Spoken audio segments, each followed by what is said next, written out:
और यूक्रेन का Pokrovsk mission शुरू हो चुका है। रूस के हॉवित्जर पर हमले जारी है। क्वाड बाइक ग्रुप पर यूक्रेन का हमला।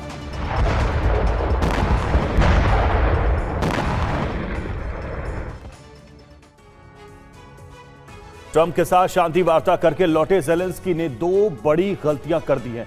पहले पुतिन के घर पर 90 ड्रोन से हमला हुआ और उसके बाद की उससे भी बड़ी गलती गैस और क्रूड ऑयल पाइपलाइन को विस्फोट करके उड़ाने की कोशिश की। ज़ेलेंस्की रूस की पाइपलाइन को काटकर पुतिन को आर्थिक झटका देना चाहते हैं, लेकिन यूक्रेन की इस हरकत से पूरा यूरोप सहम गया। ज़ेलेंस्की के इस ऊर्जा क्लेश की वजह से कैसे संकट में आ गए हैं यूक्रेन के मित्र देश, इस रिपोर्ट में देखिए। रूस को चोट पहुंचाने के चक्कर में यूक्रेन ने अपने ही सिर पर कुल्हाड़ी मार ली।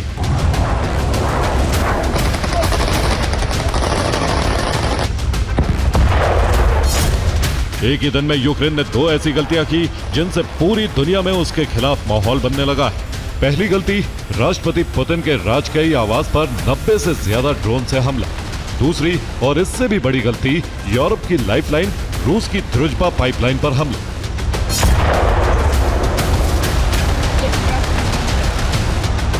पुतिन के घर पे हमला करके तो यूक्रेन ने सिर्फ रूस को नाराज किया, लेकिन द्रुजबा पाइपलाइन पर हमला सिर्फ रूस पर हमला नहीं है, यह हमला पूरे यूरोप की ऊर्जा सुरक्षा पर हमला है।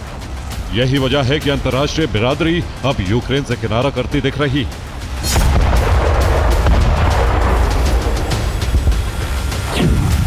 30 दिसंबर 2025 यूक्रेन के जकारपत्तिया का रोसोशका, यही द्रुजबा गैस पाइपलाइन के एक हिस्से में जोरदार विस्फोट हुआ है। रात के अंधेरे में धमाका हुआ, मुख्य गैस लाइन में आग लग गई। आग तेजी से भड़की, आनन फानन में इमरजेंसी सेवाएं एक्टिव हो गई।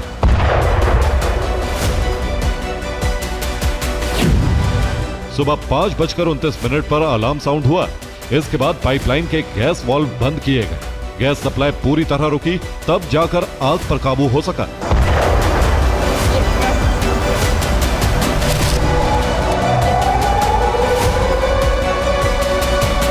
लेकिन ये कोई पहला हमला नहीं।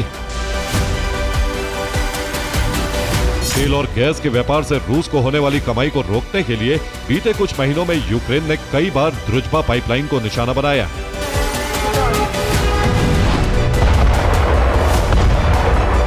इस साल द्रुजबा पाइपलाइन पर यूक्रेन ने कम से कम 5 बार बड़ा हमला किया।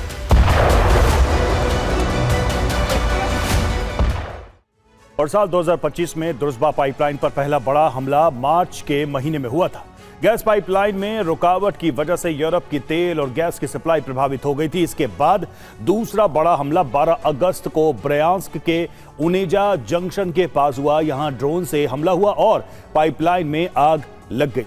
यूरोप के इस लाइफलाइन पर तीसरा बड़ा हमला 17 अगस्त को 2025 में हुआ और निकोल्स्कोए पंपिंग स्टेशन के पास यह हमला हुआ। यह हमला भी ड्रोन के जरिए हुआ। इस हमले के बाद पाइपलाइन को इतना नुकसान हुआ कि यूरोप की गैस सप्लाई रोक देनी पड़ी। लेकिन इस हमले के सिर्फ 4 दिन बाद यानी 21 अगस्त को पाइपलाइन के उनेचा हब और उसके नजदीक एक पंपिंग स्टेशन पर ड्रोन और रॉकेट से हमला हुआ। इस हमले के बाद गैस पाइपलाइन की सप्लाई पूरी तरह से बंद हो गई। मरम्मत के बाद एक बार फिर यूरोप की गैस सप्लाई शुरू हुई तो सितंबर महीने में ब्रयांस्क इलाके से गुजरती द्रुजबा पाइपलाइन पर एक के बाद एक कई बार हाइमार्स और ड्रोन से हमले हुए। इससे भारी आग लग गई। कल हुए हमले से पहले द्रुजबा पाइपलाइन पर सबसे बड़ा हमला 1 दिसंबर को हुआ था। तब कजिंस्की वेसेल्की में इस पाइपलाइन को रिमोट विस्फोट करके उड़ा दिया गया था। यह 5वां हमला था और अब 29 दिसंबर को यूक्रेन के जकारपत्तिया इलाके में द्रुजबा मेन गैस पाइपलाइन पर विस्फोट हुआ है, जिसके बाद इसमें आग लग गई।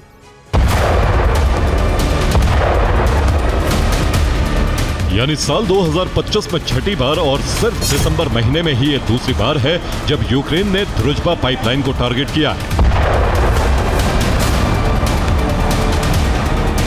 लेकिन हकीकत यह है कि रूस की द्रुजबा पाइपलाइन पर हमलों का असर अब सीधे यूरोप पर दिखने लगा। इस हमले से जमा देने वाली ठंड में पूरे यूरोप की सांसें अटक गईं।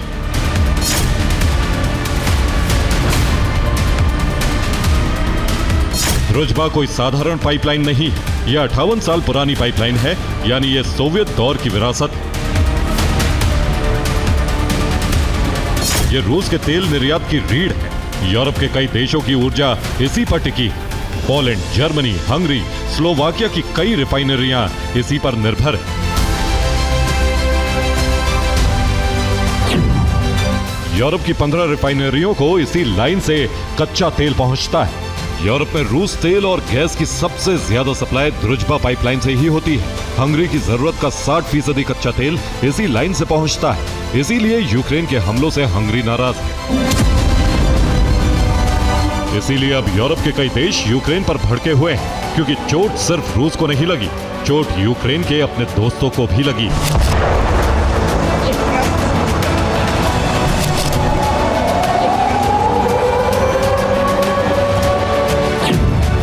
ड्रुजबा पाइपलाइन पर हुए नए हमले के बाद हंगरी और स्लोवाकिया की तेल आपूर्ति बाधित हुई। हालांकि रूस ने सप्लाई बहाल कर दी, लेकिन हंगरी के विदेश मंत्री पीटर शिजार्तो ने तो टूक कहा कि यह रूस पर नहीं, यूरोप की ऊर्जा सुरक्षा पर सीधा हमला है। इतना ही नहीं, अमेरिकी राष्ट्रपति ट्रंप भी इस हमले को लेकर हंगरी के पक्ष में खड़े नजर आ रहे हैं। लेकिन यूक्रेन का दावा है, ऐसे हमले रूस की युद्ध अर्थव्यवस्था को कमजोर करने के लिए जरूरी है।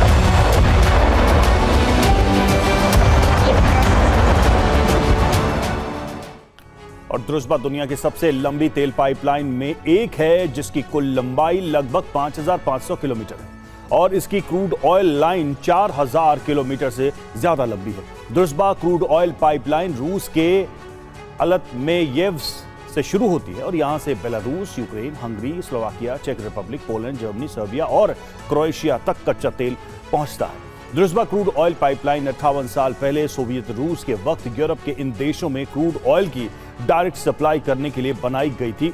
ये यूरोप की लाइफलाइन है, क्योंकि इसे रोजाना यूरोप के देशों को 10 लाख बैरल कच्चा तेल पहुंचाया जाता है। यूरोप की 15 रिफाइनरीज को इसी लाइन से कच्चा तेल पहुंचता है। यानी अगर ड्रुजबा क्रूड ऑयल पाइपलाइन की सप्लाई रुकी तो सर्दियों में पूरे यूरोप में बड़ा संकट खड़ा हो सकता है।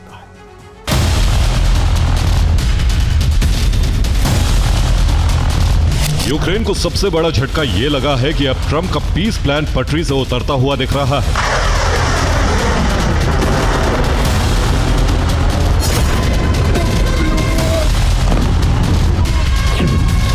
ट्रंप के साथ मुलाकात के दौरान ज़ेलेंस्की ने अमेरिका से 50 साल की सिक्योरिटी गारंटी मांगी थी। 15 साल की सिक्योरिटी के लिए बात बन भी गई थी, लेकिन इन हमलों के बाद अमेरिका का रुख बदलता नजर आ रहा है। क्रेमलिन का साफ संदेश है कि अब स्थायी शांति तभी संभव है जब यूक्रेन डोनबास से अपनी सेना पूरी तरह हटाए। लेकिन ज़ेलेंस्की साफ कह चुके हैं कि डोनबास से हटना यूक्रेन के लिए मुमकिन नहीं।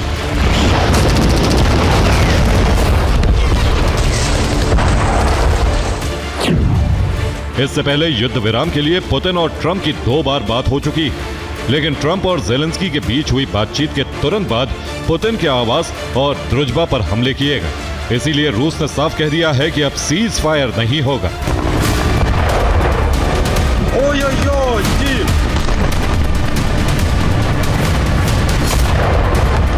एक तरफ शांति वार्ता, दूसरी तरफ पाइपलाइन और राष्ट्रपति आवास पर हमले। यूक्रेन ने खुद ही अपने केस को कमजोर कर लिया है। इसलिए सवाल यह है कि क्या यूक्रेन ने रूस को नुकसान पहुंचाने के चक्कर में अपना सबसे बड़ा समर्थन भी गंवा दिया है।